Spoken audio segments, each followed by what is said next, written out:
15ویں عالمی اردو کانفرنس میں 21ویں صدی میں اردو فکشن. تو ہمارا 1 گھنٹے 10 منٹ کا یہ سیشن ہوگا.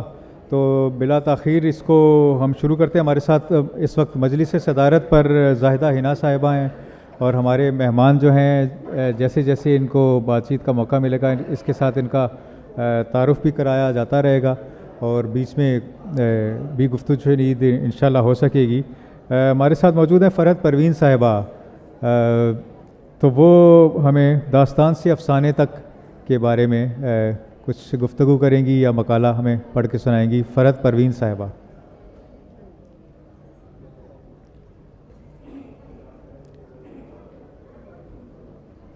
جی السلام علیکم.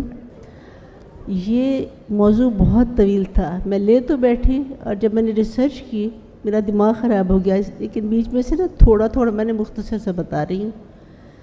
تو تحریر کا فن ایجاد ہونے سے پہلے ہم بجا طور پر فرض کر سکتے ہیں کہ بڑے بوڑھے لوگ اپنی یادداشتوں, کہانیوں اور جنگوں کی حالات جو ہے اپنے بچوں کو بتانے کے لیے زبانی ہی ان تک پہنچاتے تھے. لیکن اس کے بعد ایسا ہوا کہ جب پھر واقعات فراموش ہونے شروع ہو گئے, کون کب تک یاد رکھتا, تو اس کو تحریر میں لانے کے لیے ضروری خیال کیا گیا کہ جیسی بھی ہو کر لینی چاہیے. نکھار تو ہر چیز کو آپ کو پتہ وقت کے ساتھ ساتھ آتا گیا اور بڑھتی گئی, لیکن اس سے پہلے جو ہے تو پھر لکھنے کا یہ آغاز ہوا. تو ایسا ہوا کہ مرور زمانہ سے, جی میں ذرا اپنی اینک نکالوں, میں پھر سے کہہ دوں گی.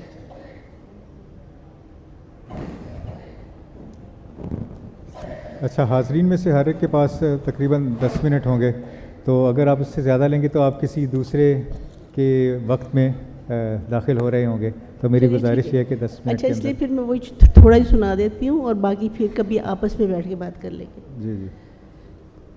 اچھا جی, تو پھر سے میں شروع کر رہی ہوں کہ تحریر یہ داستان شروع ہوتی ہے جب پہلے زبانی چلتی تھی, پھر سب داستان کو تحریر داستان آنے تک کا پہلے کی بات بھی تو کرنی ہے نا.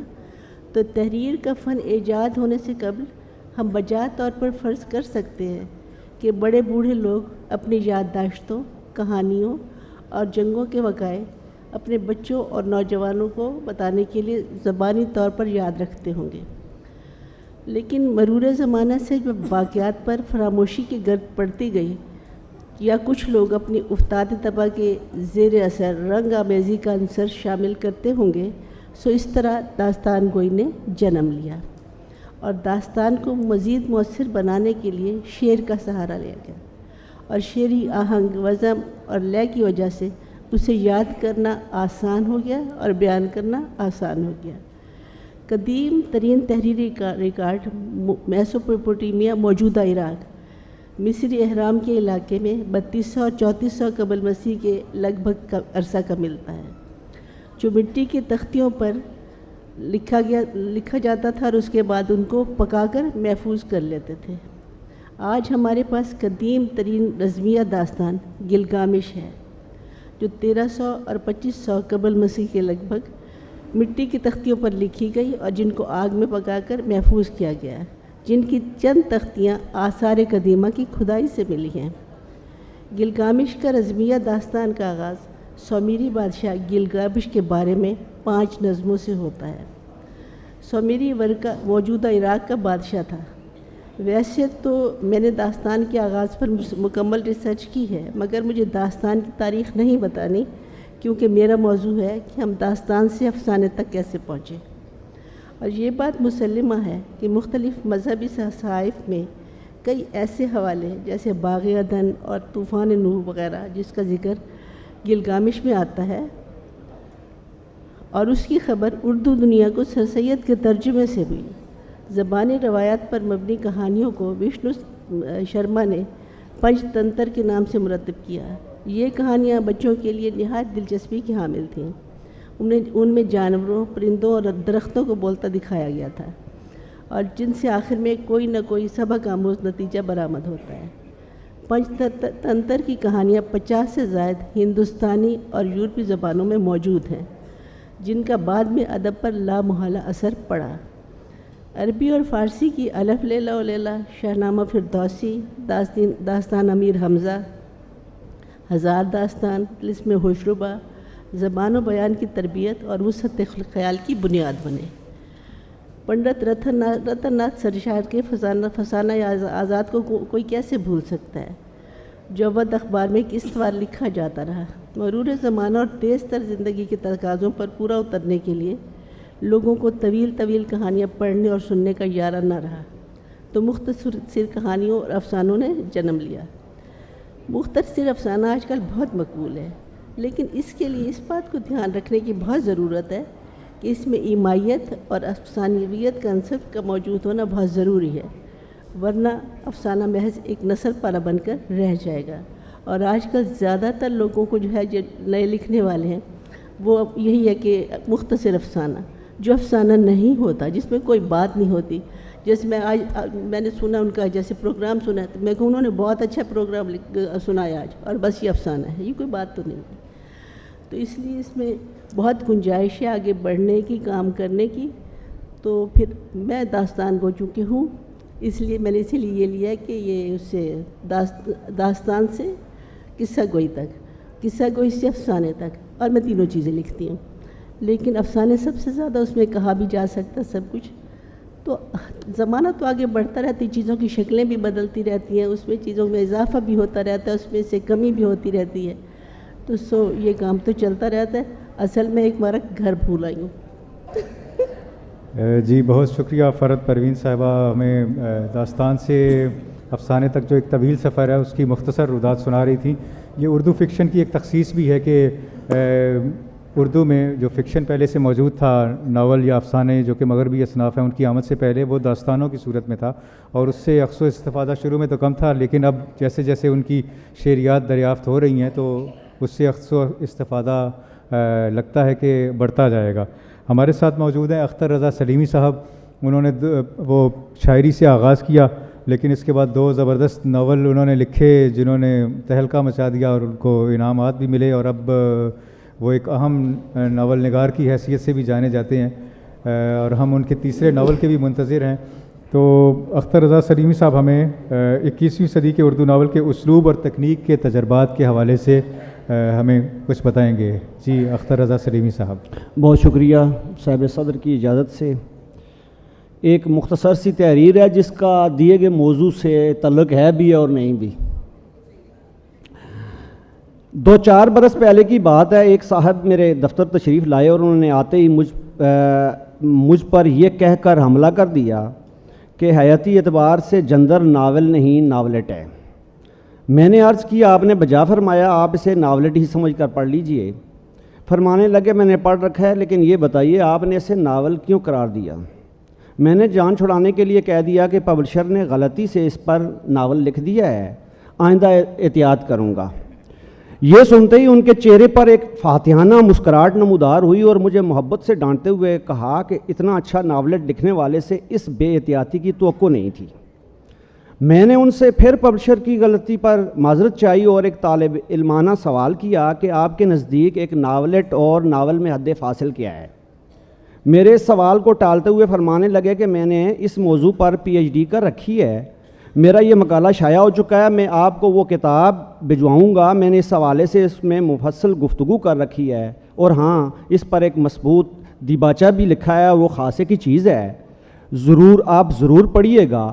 اب تو میرے اس مقالے پر ایک یونیورسٹی سے MPhil بھی ہو چکا ہے۔ میں ان کے اس فکرے کی تاب نہ لا سکا اور موضوع بدلتے ہوئے عرض کیا کہ مجھے تنقید اور تحقیق سے کوئی خاص لگاؤ نہیں، میں صرف فکشن پڑھتا ہوں اور خاص کر ناول، اور وہ بھی ایک قاری کی حیثیت سے۔ آپ یقیناً استاد ہیں، سو ایک طالب علم کی حیثیت سے میرا سوال وہی ہے، براہ کرم تھوڑی رہنمائی فرما دیجئے۔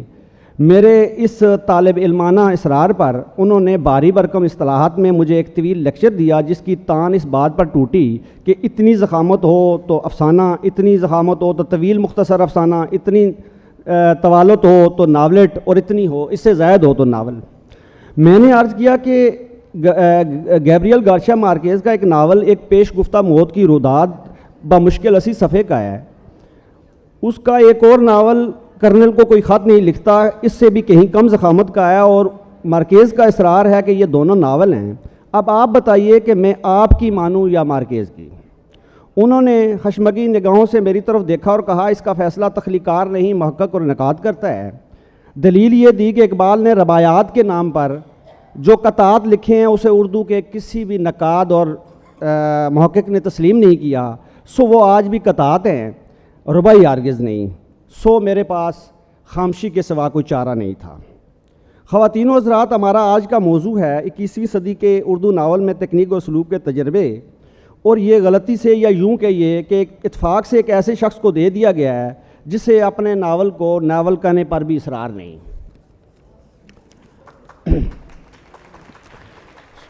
مجھ سے اس حوالے سے کسی قسم کی کوئی مربوط گفتگو کی توقع رکھنا عبث ہوگا. بہرحال جب مجھے یہ موضوع بذریعہ ای میل موصول ہوا تو میں نے 21ویں صدی میں لکھے جانے والے ان ناولوں کو اپنی یادداشت میں زندہ کیا جو میں نے گزشتہ 15-20 برسوں میں پڑھے، اور ذہنی ذہن میں ان کا موازنہ اردو کے ان ناولوں سے کیا جو اردو میں 21ویں صدی سے پہلے لکھے گئے، اور اس سے جو نتائج برآمد ہوئے ان میں سے 2-4 آپ کی خدمت میں عرض ہیں.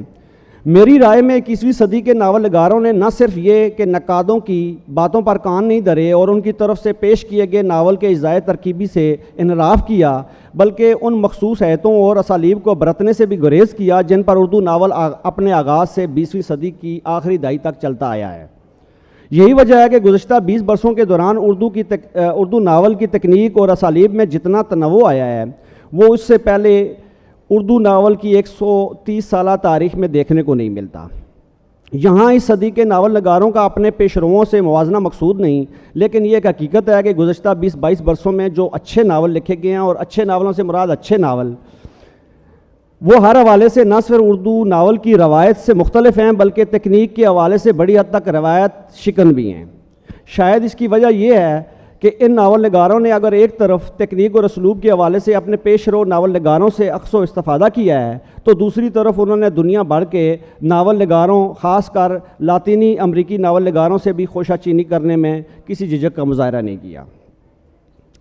اس سوال کا جواب کہ اردو ناول میں اس وقت کون کون سی تکنیکی استعمال ہو رہی ہیں اور کون کون سے اسالیب برتے جا رہے ہیں، یہ ہے کہ 21ویں صدی میں جتنے اچھے ناول لکھے گئے ہیں، ناول لکھنے کے اتنے ہی اسالیب رائج ہوتے جا رہے ہیں. میں ذاتی طور پر سمجھتا ہوں کہ کوئی ناول اس وقت تک اچھا ہو ہی نہیں سکتا جب تک اگر وہ تکنیک کے حوالے سے نہیں تو کم از کم اپنے اسلوب کے حوالے سے دوسرے ناولوں سے مختلف نہ ہو.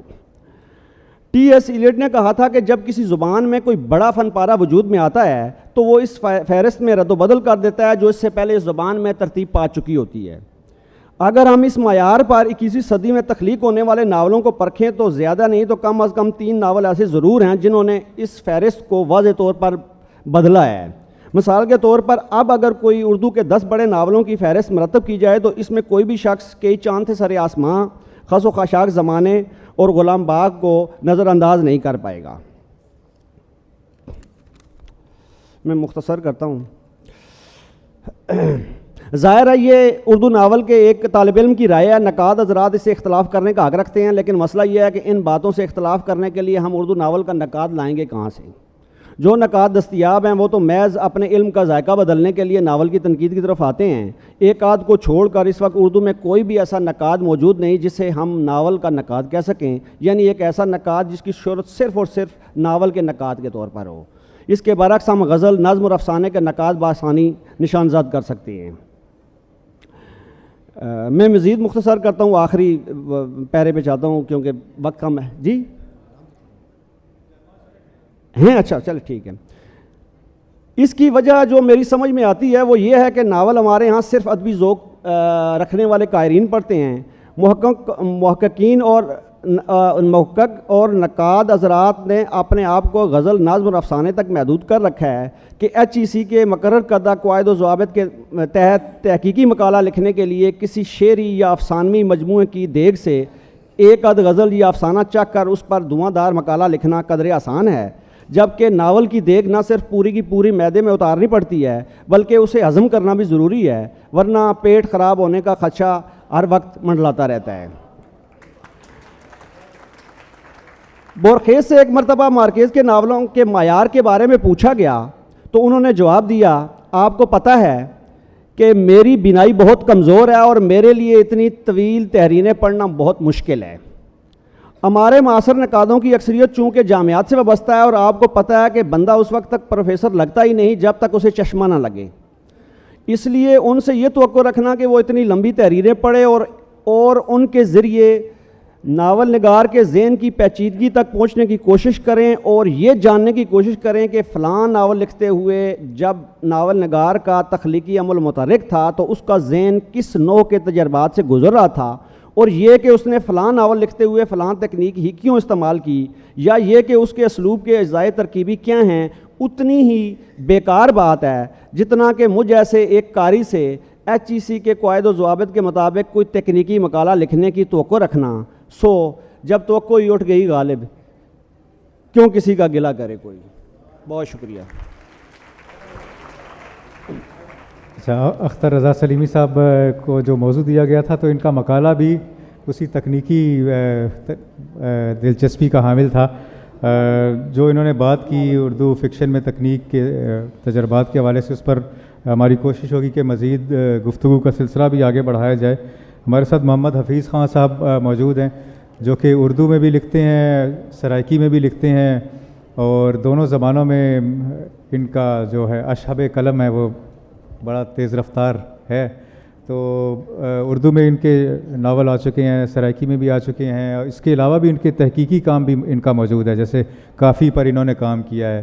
تو انہیں جو موضوع دیا گیا ہے 21ویں صدی کے اردو افسانے کا موضوعات 21ویں صدی کے اردو فکشن کے امتیازات کہ کس حوالے سے وہ منفرد ہے اردو فکشن 21ویں صدی کا۔ محمد حفیظ خان صاحب۔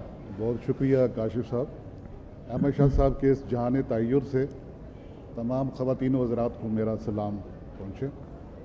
میں نے یہ گفتگو تھی، اس کے جو ابتدائی 3 پیراگراف تھے وہ میں نے نکال دیے ہیں کہ طویل نہ ہوں۔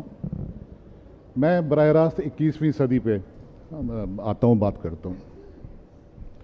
صاحبو، 21ویں صدی ہر گام تہلکہ خیز اور ہنگامہ ساز چلی آتی ہے۔ جو لمحہ موجود میں ہے وہ اگلے لمحے میں مفقود۔ تنہائی، تشدد، مغایرت، اعصابی تناؤ، سیاسی اور معاشی عدم استحکام اور انسانی حقوق کی بے توقیری نے دنیا بھر میں رونما ہونے والی مثبت تبدیلیوں کو بھی ہمارے ہاں روند کے رکھ دیا ہے، مگر کاروان حیات رکا تو نہیں۔ ایجادات کے تحیر اور علوم کی ڈیجیٹلائزیشن نے ہم سے ہماری رضا پوچھے بنا ہی ہمیں دنیا بھر سے ایسا جوڑا کہ گھر کا ہر فرد ایک دوسرے سے بیگانہ ہو کے رہ گیا۔ زندگی کا کینوس بظاہر وسیع ہوا، لیکن زندگانی گھر کے کسی کونے خدرے میں مقید کر دی گئی۔ زندگی کی رفتار اگرچہ تیز تر ہوئی، لیکن زندگی کرنے کے اوصاف کہیں پیچھے رہ گئے۔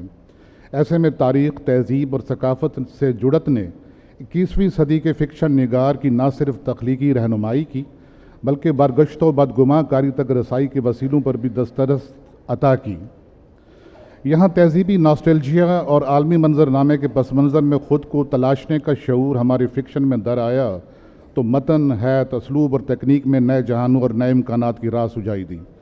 فکشن خاص طور پر ناول لکھنے کے لیے ماضی کے شعور، حال کے ادراک اور آنے والے زمانوں میں جھانکنے اور دور تک دیکھنے کا ہنر چاہیے ہوتا ہے۔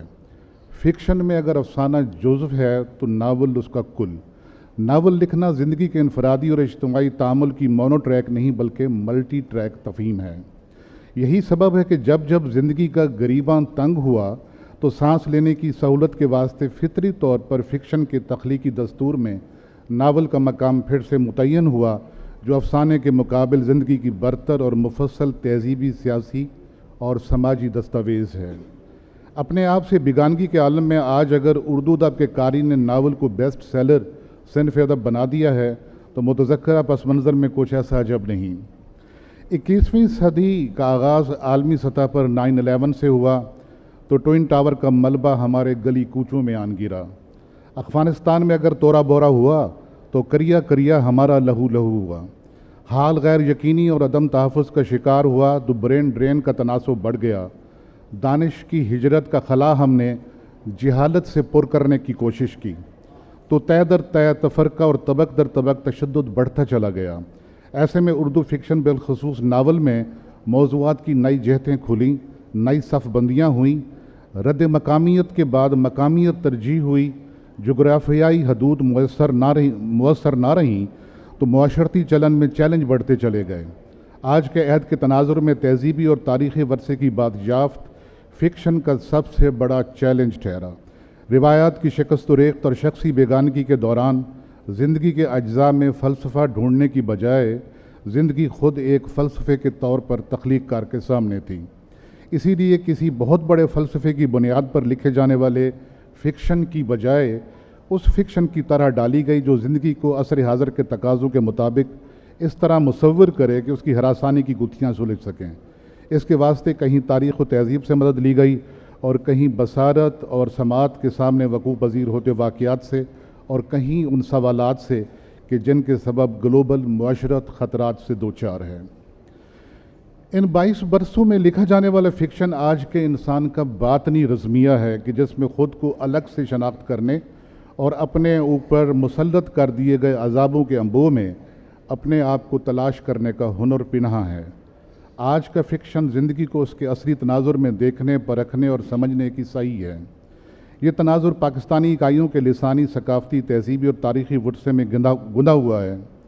یہی تناظر ہمیں آج کے فکشن کی لسانی تشکیلات میں بھی دکھائی دیتا ہے۔ تارڑ صاحب کا ناول ڈاکیہ اور جولاہا، خالد فتح محمد کا ٹبا، حسن منظر کا دھنی بخش کے بیٹے، طاہرہ اقبال کا نیلی بار، اختر رضا سلیمی کا جندر، رفاقت حیات کا میر واقعی راتیں، عاطف علیم کا گرد باد اور سید کاشف رضا کا چار درویش اور کچھوا اس نوعیت کے ناولوں کی معروف مثالیں ہیں۔ نفسیاتی اعتبار سے اپنے ہونے کا کھوج لگاتے ہوئے ناولوں میں اکرام اللہ کا آواز کے سائے، مرزا اطہر بیگ کا غلام باغ اور عاصم بٹ کا دائرہ بہترین کاوشیں ہیں۔ 21ویں صدی کے اردو فکشن کا ایک اور امتیاز دانش کی ہجرت کو تخلیقی دھارے میں لانا ہے۔ 9/11 کے بعد کی غیر یقینی نے جہاں سماجی رویوں کو بدلا، وہاں انسان کی زمانی اور مکانی ترجیحات کو بھی بدل کر رکھ دیا۔ وطنیت عدم تحفظ کا استعارہ ہوئی تو اس صدی کی پہلی دہائی بطور خاص ہجرت سے عبارت رہی، لیکن واردات یہ ہوئی کہ ترک وطن کے بعد سکونت کے لیے وہی ملک انتخاب ہوئے جو استعمار کی علامت اور پیدا کی گئی غیر یقینی کا باعث تھے۔ کیا دانش کا اتنے بڑے پیمانے پر انخلا مطلوبہ نتائج کا حامل ہو سکا؟ بہتر مستقبل کے خواب تعبیر یاب ہوئے یا فرد کی تنہائی اور بیچارگی کی نظر ہوئے؟ ان سوالوں کے جواب کئی جہتوں سے ہمیں تارڑ صاحب کے ناولوں اے غزال شب، خس و خاشاک زمانے، حسن منظر کے بیر شیوا کی ایک لڑکی، نیلم احمد بشیر کے طاؤس فقط رنگ اور شیراز دستی کے ساسا میں دکھائی دیتے ہیں۔ اس طرح واقعات اور موضوعات کی بوک المونی کے ہوتے ہوئے بھی کئی ناول نگاروں نے اپنے ہاں تکنیک کے اہم تجربات کیے ہیں۔ واقعات کو ثانوی حیثیت دیتے ہوئے انہوں نے کردار نگاری سے اور حید کے زمرے میں نئے امکانات کو ترجیح دی ہے۔ انیس ناگی نے اپنے ناول پتلیاں اور وحید احمد نے زینوں میں تمثیل نگاری سے اور اختر رضا سلیمی نے جاگے ہیں خواب میں خواب در خواب کی تاثر انگیزی سے قاری کے ذوق مطالعے کو مہمیز کیا ہے۔ ناول بھید میں محمد عاصم بٹ اور تکون کی چوتھی جہت میں اقبال خورشید نے اپنے کرداروں اور اسلوب کے علاوہ حید میں کیے گئے تجربات کو پلاٹ کی بنت اور رب پر برتر گردانا ہے۔ بلا شبہ تکنیک کے ان تجربات کے لیے ہنرمندی کا ساتھ رہے تو واقعات کے فطری تسلسل کو سنبھالنا مشکل نہیں رہتا۔ مرزا اطہر بیگ نے اپنے ناول حسن کی صورتحال میں تکنیک کے ساتھ ساتھ لسانی تشکیل اور لسانی تجربات کو بروکار لاتے ہوئے اپنی مشکل پسند طبع کو واضح کیا ہے۔ مقامیت کو مثبت ترجیح دینے کے باب میں ہمارے فکشن نگار اگرچہ کچھ تاخیر سے آئے ہیں، لیکن اس کی وجوہات سے بھی صرف نظر نہیں کیا جا سکتا۔ آزادی کے حصول کے بعد بھی ایک طویل عرصے تک غلامی کا ٹرانس باقی رہا، لیکن نوآبادیات کے باقی نہ رہنے کا یقین ہو جانے کے بعد بھی اس کے رد عمل میں مقامیت کی مثبت تفہیم سامنے نہ آ سکی۔ اسے کالونیل مینٹیلٹی کا ہینگ اوور بھی سمجھا گیا، لیکن مستنصر حسین تارڑ کے ناول خس و خاشاک زمانے، خالد فتح محمد کے شہر مدفون، اصغر ندیم سید کے ٹوٹی ہوئی تناب ادھر اور حنا جمشید کے اولین ناول ہری یوپیا میں مقامیت کے مثبت وجود کو محسوس کیا جاتا ہے۔ کچھ دوستوں کے نزدیک مقامیت کی اثر نو دریافت عالمی رجحان کا تسلسل ہے، لیکن میرے نزدیک دیگر نوآبادیاتی خطوں کے فکشن میں دارانے والا یہ رجحان پاکستان میں لکھے گئے اردو فکشن سے زمانی اور فکری لحاظ سے خاصا الگ ہے۔ ہمارے فکشن رائٹر نے اسے اپنی آنکھ سے دیکھا، اپنی فہم سے سمجھا اور اپنے زاویہ نگاہ سے مصور کیا، خاص اس انداز میں کہ اس کا مجموعی تاثر انفرادی کی بجائے اجتماعی شعور کی بنیاد پر ہو۔ ہمارے ہاں فکشن سیاسی ہو، سماجی ہو یا تاریخی، عمومی طور پر عورت اور مرد کے مختلف سطح کے تعامل کو اس طرح پیش کیا جاتا ہے کہ کہانی کی بنیاد جینڈر بیلنس سے محروم نہ ہونے پائے، لیکن یہ توازن وہاں قائم نہیں رہ پاتا کہ جب کسی خاص عورت یا مرد کا کردار ہی اس کا موضوع اور مرکزہ ہو۔ خاصے کی بات یہ ہے کہ گزشتہ صدی کی 6 اور 7ویں دہائی میں لکھے گئے ناول کے برعکس اس موضوعاتی امتیاز کے ناول زیادہ تر مرد حضرات نے لکھے۔ انیس ناگی کا ناول صاحباں اور ناراض عورتیں، عذرا عباس کا درد کا محل وقوع اور انور سین رائے کا ذلتوں کے اسیر اسی نوعیت کے ناولوں کی عمدہ مثالیں ہیں۔ واضح رہے کہ مؤخر الذکر دونوں ناول ایک ہی نسوانی کردار پر لکھے گئے، لیکن اپنے اسلوب، حیت، بنت اور بہاؤ کے اعتبار سے دونوں الگ تاثر کے حامل ہیں۔ گزشتہ 22 برسوں میں لکھے گئے اردو فکشن کا یہ امتیاز رہا ہے کہ عہد موجود کے تمام تر ہنگام، ناہمواری اور دہشت گردی کے باوجود اس خطے کے ماضی میں رونما ہونے والے انسانی المیوں کو فراموش نہیں کیا جا سکا۔ تقسیم ہند کے فسادات سے جنم لینے والا انسانی المیہ ہو یا سقوط ڈھاکہ کی صورتحال وقوع پذیر ہونے والا قومی المیہ، ایک مدت گزرنے کے باوجود ہر دو موضوعات ہمارے فکشن نگاروں کی ترجیحات سے کھرچے نہیں جا سکے، بلکہ انہیں اس طور برتا گیا کہ ان کی وہ جہتیں بھی سامنے آئے جن سے اب تک قصداً اغماس برتا گیا۔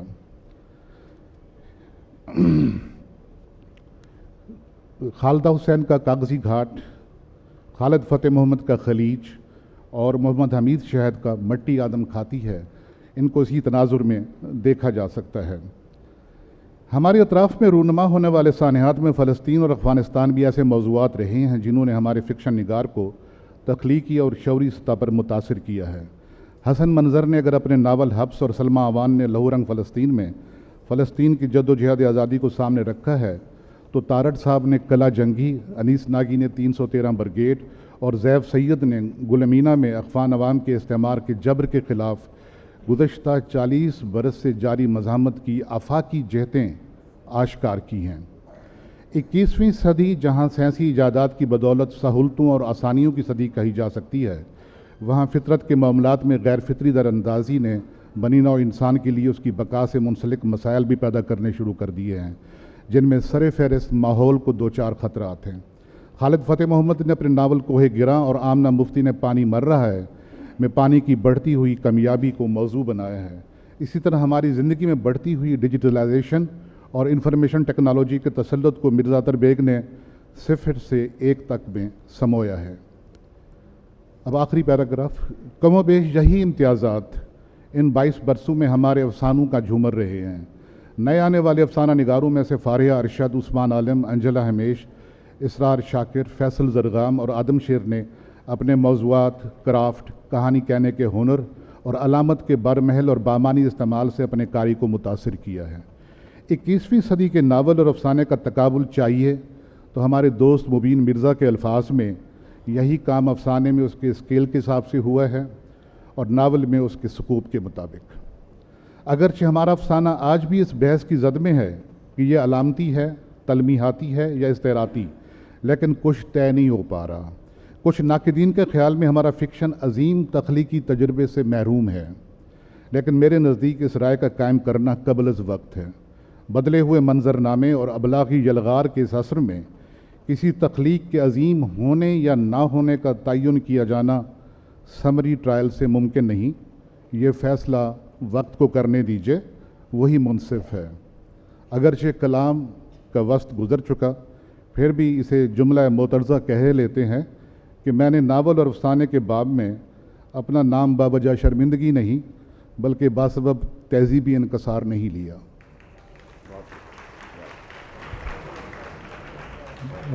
حفیظ خان صاحب نے پچھلے 22 برسوں کا خاص طور پر جو جائزہ لیا اور جیسی اردو فکشن میں ناولوں کی جو بہار آئی ہے، تو یہ ایسا مبسوط مضمون تھا جس میں کافی سارے پہلوؤں کا احاطہ انہوں نے کر لیا، جیسے تکنیک، موضوعات، کردار، تمثیل نگاری اور جو سیاسی سماجی حالات ہوئے رہے ان 20-22 برسوں میں، سب کا ایک مختصر احاطہ حفیظ خان صاحب نے کیا. ایک کمی جو تھی اس کی طرف اشارہ انہوں نے کیا، اس کی ہم کر دیتے ہیں وضاحت کہ محمد حفیظ خان صاحب کا اپنا نام اس میں شامل نہیں تھا، جو کہ ایک اہم ناول نگار کے طور پر اس 21ویں صدی میں سامنے آئے ہیں، اور ان کے تمام ناول اسی صدی میں سامنے آئے ہیں، تو اس کا ازالہ ہم خود کیے دیتے ہیں. اس کے بعد ہمارے ساتھ موجود ہیں اخلاق احمد صاحب.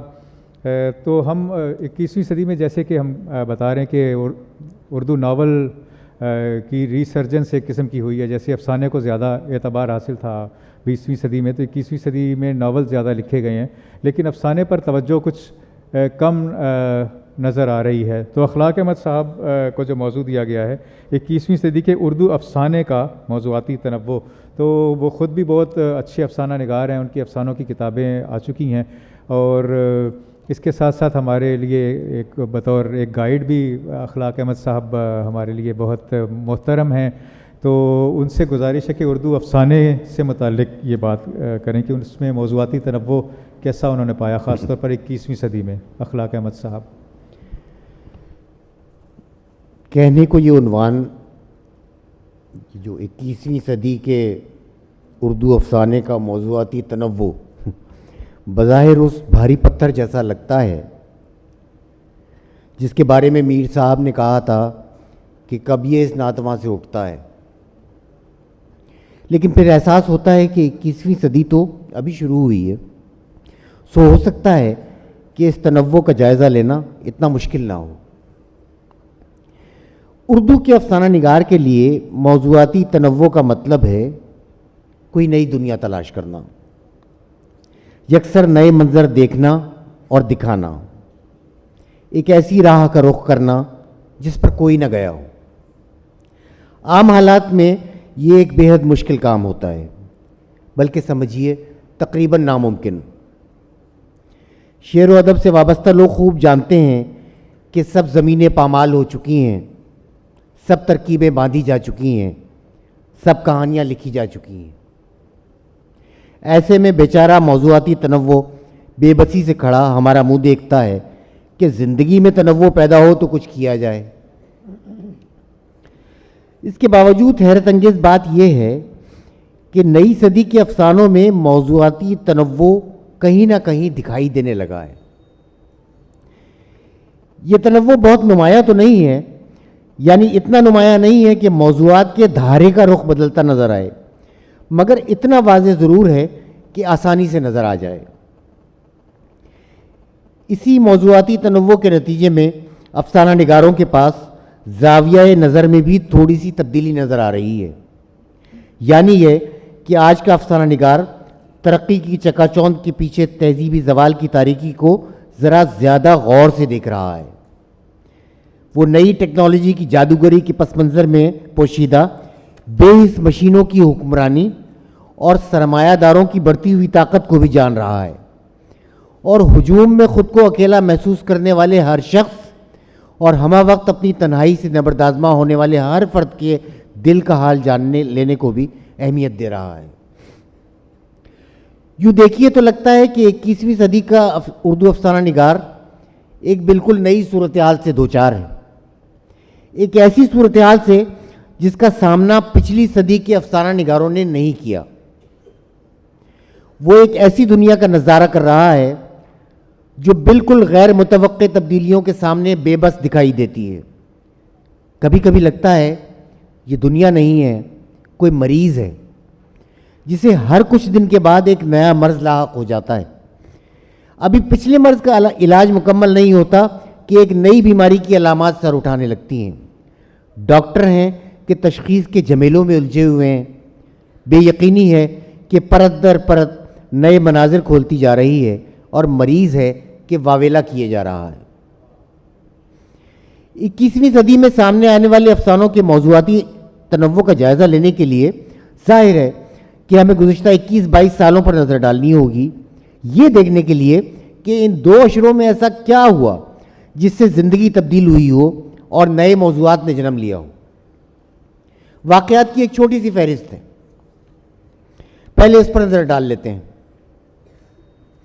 پہلا واقعہ 21 سال پرانا ہے، جب امریکہ میں 2 عمارتیں طیاروں کے ٹکرانے سے تباہ ہوئیں اور دہشت گردی کے خلاف وہ جنگ شروع ہوئی جس کے بطن سے ہماری سرزمین پر دہشت گردی نے جنم لیا۔ غارت گری کا وہ سلسلہ شروع ہوا جس میں ہزاروں لوگ مارے گئے، لاکھوں بے گھر ہوئے اور خودکش حملہ جیسی ہولناک اصطلاح ایجاد ہوئی۔ یہ پوری صورتحال دنیا بھر کے افسانہ نگاروں کی طرح بالخصوص اردو افسانہ نگاروں کی توجہ کا مرکز بنی۔ اس پس منظر میں کئی مارکا آرا افسانے لکھے گئے جو ظاہر ہے کہ اردو ادب میں اس سے پہلے نہ لکھے گئے تھے نہ لکھے جا سکتے تھے۔ زاہدہ حنا صاحبہ کا ایک افسانہ مجھے یاد آتا ہے، کم بہت آرام سے رلا دینے والا افسانہ ہے۔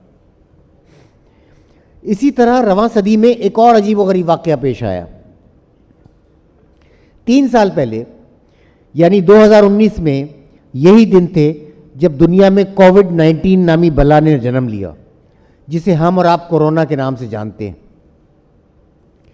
چین سے شروع ہو کر ساری دنیا کو اپنے شکنجے میں جکڑ لینے والے اس وائرس نے وہ قیامت مچائی جو ہم سب نے کبھی نہ دیکھی تھی، وہ منظر دکھائے جو لرزہ طاری کر دیتے تھے۔ 3 برس میں 66 لاکھ لوگ سے زیادہ ہلاک ہوئے، تقریباً 65 کروڑ لوگ اس وائرس کی زد میں آئے۔ غریب ممالک سے ترقی یافتہ ممالک تک محمود و ایاز ایک ہی قطار میں صف بستہ دکھائی دیتے تھے۔ ہسپتالوں میں بیڈ کم پڑ گئے، سر توڑ کوششوں کے باوجود وائرس کو روکنا ناممکن ہو گیا، لاشوں کو سنبھالنا مشکل ہو گیا۔ لیکن یہ میں جو کچھ کہہ رہا ہوں یہ تو صرف اعداد و شمار کا قصہ ہے، اصل منظر تو پس آئینہ ہے، اور یہی وہ منظر ہے جو محدود پیمانے پر ہی صحیح مگر فکشن کا موضوع بنا۔ یہ منظر 8 ارب لوگوں سے بھری اس دنیا میں آدمی کی آدمی سے علیحدگی کا منظر ہے، آئسولیشن کا، سوشل ڈسٹینسنگ کا منظر ہے۔ لاک ڈاؤن کی اصطلاح ہم نے بھلا پہلے کہاں سنی تھی؟ کووڈ ویکسین اور بوسٹر شاٹس اور چہروں کو ماسک سے چھپائے رکھنے کا تماشا بھلا پہلے کب دیکھا تھا؟ اور ہر دل میں موت کے خوف کے یوں اترنے کا نظارہ بھلا کس نے کیا تھا؟ سال بھر پہلے ایک جریدے نے مجھ سے رابطہ کیا اور کہا کہ وہ کورونائی ادب کا ایک شمارہ مرتب کر رہے ہیں۔ میں نے انہیں کچھ بھیج تو دیا تھا مگر دل میں یہی خیال تھا کہ اتنا مواد کہاں سے ملے گا کہ شمارہ مرتب ہو جائے۔ بعد میں یہ جان کر حیرت ہوئی کہ وہ شاعری ہی نہیں فکشن بھی جمع کرنے میں کامیاب رہے۔ یہ تو رواں صدی کے 2 بڑے موضوعات کا ذکر تھا۔ انہی برسوں میں کچھ اور واقعات بھی رونما ہوئے جن کے اثرات نے عالمی سطح پر انسانوں کو متاثر کیا اور نفسیاتی اعتبار سے کچھ عجیب و غریب تبدیلیوں کا باعث بنے۔ رواں صدی کے آغاز میں ہی سمارٹ فون دنیا بھر میں عام ہونا شروع ہوئے اور اس کے چند برس بعد ہی سوشل میڈیا کے پلیٹ فارمز نے مقبولیت حاصل کرنا شروع کر دی۔ دیکھتے دیکھتے دنیا بدلنے لگی، ہر انسان کی ایک علیحدہ ورچوئل دنیا بن گئی جس میں وہ جیتا تھا، سوتا تھا، جاگتا تھا، تعلق قائم کرتا تھا اور توڑتا تھا، خوشی سے بے حال ہوتا تھا اور غصے سے پاگل ہوتا تھا۔ ایک ہی صوفے پر بیٹھے ہوئے میاں بیوی یا ماں بیٹا یا جان سے عزیز دوست اپنی اپنی ورچوئل دنیا میں یوں کھو گئے کہ انہیں اپنے ساتھ بیٹھے شخص سے تعلق کے ختم ہونے کا پتہ چلا، نہ اپنے تنہا ہو جانے کی خبر ہوئی۔ فرد کی یہ نئی وضع کی تنہائی ایک ایسا موضوع تھی جو دھیرے دھیرے افسانہ نگاروں کی توجہ کا مرکز بننے لگی۔ ان 22 برسوں میں ایک اور معاملہ بھی عالمی سطح پر سامنے آیا ہے اور فکشن کا موضوع بنا ہے۔ یہ موضوع ہے انتہا پسندی اور عدم برداشت۔ یہ نہ جانے کیسے ہوا کہ ساری ترقی اور ساری تعلیم اور انسانی شعور کے سارے ارتقاء کے باوجود دنیا آہستہ آہستہ عدم برداشت اور انتہا پسندی اور عصبیت کی جانب مڑنے لگی۔ کئی ممالک میں تو ہارڈ لائنرز کی حکومتیں بھی قائم ہو گئیں۔ کون سوچ سکتا تھا کہ 21ویں صدی میں آ کر امریکہ میں ڈونلڈ ٹرمپ مقبول ہو جائے گا، بھارت میں ہندوتوا کا نعرہ سیاسی کامیابی کی ضمانت بن جائے گا، برازیل اور فلپینز میں سخت گیر عناصر عوام کی پسند بن جائیں گے، پاکستان میں پڑھے لکھے لوگوں کے دل میں بھی انتہا پسندی یا عصبیت کے لیے نرم گوشہ پیدا ہونے لگے گا۔ عدم برداشت کا یہ رویہ مجموعی طور پر ہم سب میں کچھ نہ کچھ تبدیلیاں لا رہا ہے، اور یہ تبدیل ہوتا انسان فکشن نگاروں کی مزید توجہ کا طالب ہے۔ رواں صدی کے کچھ واقعات اور ان سے وابستہ موضوعات ایسے بھی ہیں جن پر اگرچہ اب تک بہت کم توجہ دی گئی ہے، لیکن مجھے لگتا ہے کہ یہ بالکل نئے موضوعات بہت جلد اردو افسانہ نگاروں کی توجہ کا مرکز بنیں گے۔ مثال دینے کے لیے صرف ایک موضوع کا تذکرہ کر دیتا ہوں۔ یہ موضوع ہے ماحولیاتی تبدیلی، وہ ماحولیاتی تبدیلی جس کے نتیجے میں کرۂ ارض پر کہیں خشک سالی ہو رہی ہے، کہیں سیلاب آ رہے ہیں، کہیں بدلتے موسم اپنے تیور دکھا رہے ہیں۔ کلائمیٹ چینج کی ہزار جہتیں ہیں اور ہر جہت ایک موضوع ہے۔ یہ سیلاب جس نے ابھی 2 مہینے پہلے ہمارے لاکھوں لوگوں کو برباد اور ہماری فصلوں کو تاراج کیا ہے، اسی ماحولیاتی تبدیلی کا شاخسانہ تھا۔ قصہ مختصر اردو افسانے کی دنیا میں موضوعاتی تنوع دکھائی دے رہا ہے، اور اگر آپ اردو کے افسانہ نگار سے واقف ہیں تو آپ یہ بھی جانتے ہوں گے کہ وہ اس تنوع کی مزید جہتیں تلاش کرے گا، چین سے نہیں بیٹھے گا، اور اپنی وہ ڈیوٹی پوری ایمانداری، پوری محنت سے سر انجام دے گا جو قدرت نے لگائی ہے۔ خدا اس افسانہ نگار پر مہربان ہو۔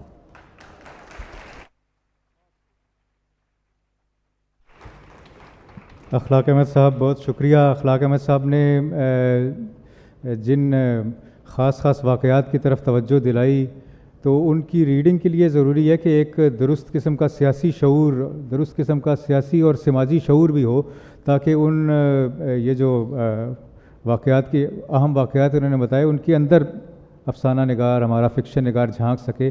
تو اس کی طرف اخلاق احمد صاحب نے خوب توجہ دلائی، اور اس سیاسی اور سماجی شعور کی عدم موجودگی میں اگر ہم کوئی سیاسی کامنٹ براہ راست یا بالواسطہ دیں گے اپنے فکشن میں، تو اس میں پٹ فالز سے ہم نہیں بچ سکیں گے۔ اور دوسری طرف انہوں نے آئندہ جو آنے والے نئے موضوعات ہیں ان کی بھی نشاندہی کی، اس پر بھی مزید بات ہوگی۔ اخلاق احمد صاحب بہت شکریہ آپ کا۔